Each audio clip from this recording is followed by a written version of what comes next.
ગુજરાતના ઇતિહાસમાં પહેલી વખત કે જે પણ મેનિફેસ્ટો બનાવીએ કે જે પણ આપણે લોકોની વચ્ચે વચનો આપીએ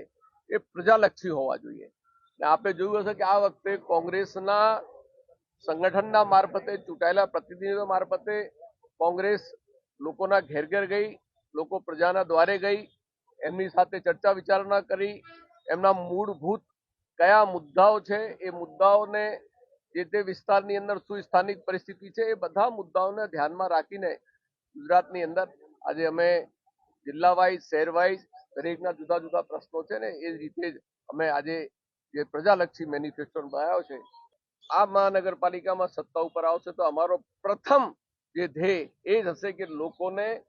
વિશ્વામિત્ર નદી જે છે એના પૂરના કયા કારણો છે એનું સાયન્ટિફિકલી રીતે સંશોધન કરીને અને આ પૂરને